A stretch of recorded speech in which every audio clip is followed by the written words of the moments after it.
आप अंतरिक्ष में कई एक्सपेरिमेंट कर रहे हैं। क्या कोई ऐसा एक्सपेरिमेंट है जो आने वाले समय में एग्रीकल्चर या हेल्थ सेक्टर को फायदा पहुंचाएगा?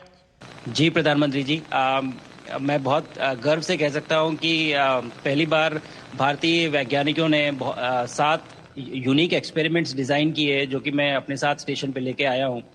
और पहला एक्सपेरिमेंट जो मैं करने वाला हूं, जो कि आज ही के दिन में शेड्यूल्ड है, वो है स्टेम सेल्स के ऊपर। अंतरिक्ष में आने से क्या होता है कि ग्रेविटी चूंकि एब्सेंट होती है तो लोड खत्म हो जाता है, तो मसल लॉस होता है। तो जो मेरा एक्सपेरिमेंट है वो ये देख रहा है कि क्या कोई सप्लीमेंट दे के हम इस मसल लॉस को रोक सकते हैं या फिर डिले कर सकते हैं।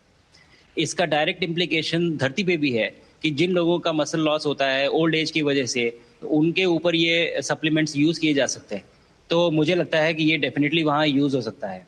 साथ ही साथ जो दूसरा एक्सपेरिमेंट है वो माइक्रो एल्गी की ग्रोथ के ऊपर। ये माइक्रो एल्गी बहुत छोटे होते हैं लेकिन बहुत न्यूट्रिशियस होते हैं।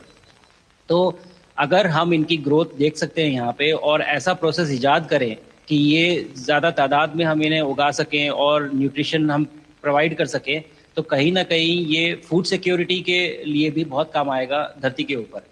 सबसे बड़ा एडवांटेज जो है स्पेस का वो ये है कि ये जो प्रोसेस है यहाँ पे बहुत जल्दी होते हैं, तो हमें महीनों तक या सालों तक वेट करने की जरूरत नहीं होती। तो इसलिए शुभांशु, यहाँ के जो रिजल्ट चंद्रयान की सफलता के बाद देश के बच्चों में, युवाओं में विज्ञान को लेकर एक नई रुचि पैदा हुई।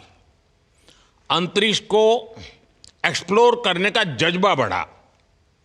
अब आपकी ये ऐतिहासिक यात्रा उस संकल्प को और मजबूती दे रही है। आज बच्चे सिर्फ आसमान नहीं देखते, वे यह सोचते हैं मैं भी वहां पहुंच सकता हूं। यही सोच, यही भावना हमारे भविष्य के स्पेस मिशंस की असली बुनियाद है। आप भारत की युवा पीढ़ी को क्या मैसेज देंगे? प्रधानमंत्री जी, अगर मैं अपने युवाओं पीढ़ी को आज कोई मैसेज देना चाहूँगा तो पहले ये बताऊँगा कि भारत जिस दिशा में जा रहा है, हमने बहुत बोल्ड और बहुत ऊंचे सपने देखे हैं और उन सपनों को पूरा करने के लिए हमें आप सबकी ज़रूरत है।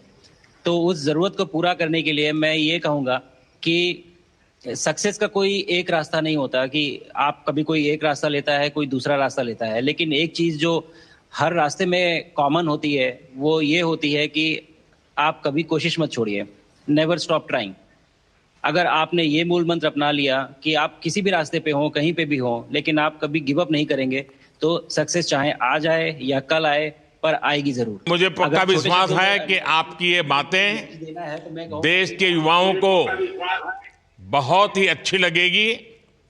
और आप तो मुझे भली भांति जानते हैं, जब भी किसी से बात होती है तो मैं होमवर्क जरूर देता हूं। हमें मिशन गगनयान को आगे बढ़ाना है, हमें अपना खुद का स्पेस स्टेशन बनाना है और चंद्रमा पर भारतीय एस्ट्रोनॉट की लैंडिंग भी करानी है। इन सारे मिशंस में आपके अनुभव बहुत काम आने वाले हैं। मुझे विश्वास है आप वहां अपने अनुभवों को जरूर रिकॉर्ड कर रहे होंगे। जी प्रधानमंत्री जी, बिल्कुल। ये पूरा मिशन की ट्रेनिंग लेने के दौरान और एक्सपीरियंस करने के दौरान जो मुझे लेसन्स मिले हैं, जो मुझे सीख मिली है, वो सब एक स्पॉन्ज की तरह मैं एब्जॉर्ब कर रहा हूँ। और मुझे यकीन है कि ये सारी चीज़ें बहुत वैल्यूएबल प्रूव होंगी, बहुत इम्पॉर्टेंट होंगी हमारे लिए जब मैं वापस आऊँगा और हम इन्हें इफ़ेक्टिवली अपने मिशंस में इनके लेसन्स अप्लाई कर सकेंगे और जल्दी से जल्दी उन्हें पूरा कर सकेंगे। बिकॉज मेरे साथी जो मेरे साथ आए थे, कहीं ना कहीं उन्होंने भी मुझसे पूछा कि हम कब गगनयान पे जा सकते हैं, जो सुन के मुझे बहुत अच्छा लगा और मैंने बोला कि जल्दी ही। तो मुझे लगता है कि ये सपना बहुत जल्दी पूरा होगा और मेरी जो सीख मुझे यहाँ मिल रही है वो मैं वापस आके उसको अपने मिशन में पूरी तरह से 100% अप्लाई करके और उनको जल्दी से जल्दी पूरा करने की कोशिश करेंगे।